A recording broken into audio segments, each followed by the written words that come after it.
after I get the film,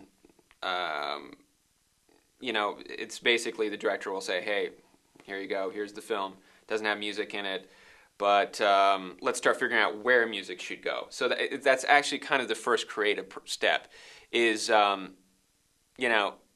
should there be music here, shouldn't there be music here? You just kind of watch it with the director, and the director will hopefully kind of look to you as a composer and say, what do you think? I mean, this is all, this is what I do, and hopefully, the director trusts me enough to kind of go with the flow, and we can kind of figure it out. So that's called spotting, and you spot where the music should be, and you place it there, kind of as placeholders. Okay, there's going to be 3 minutes of music here at the beginning, and then we're going to wait a few minutes, and then in this scene, when some guy comes running down the hallway, there's this.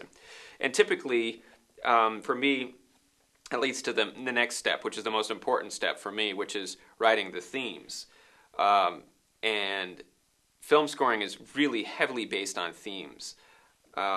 Usually, there are maybe, I'd say, 3 or 4 themes per film I do.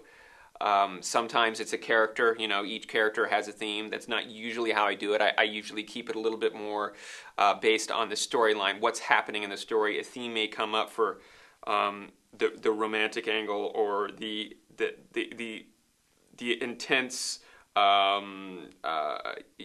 angle of the movie. There's different things that dictate what themes should be in what parts, but once I get that down, it's kind of filling in the blanks. The theme is so important. You want something that's memorable that you're going to remember walking out of the theater.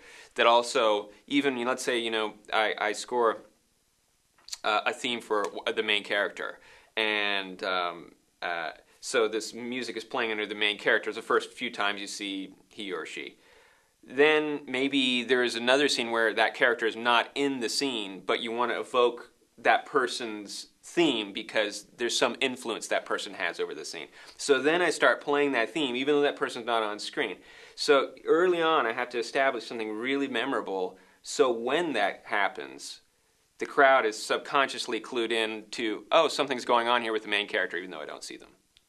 Each director that I've worked with has a different approach to how much input they give me, be it where the film where the music goes in the film, like the spotting, where all the pieces go, or even what style those pieces should go, something fast or intense or, kind of maybe counter to the scene. Sometimes you have some crazy, gunfight going on, and you have something really subdued musically going on to kind of give it a feel of tragedy or something like that. It varies. I've worked with directors that have been around the business a long time, like Richard Donner or William Friedkin, they're in their mid-70s. And they have some pretty firm ideas, They've been around the block. They know what they like. So they'll kind of set a framework. I'd really like you to put music here and here and here.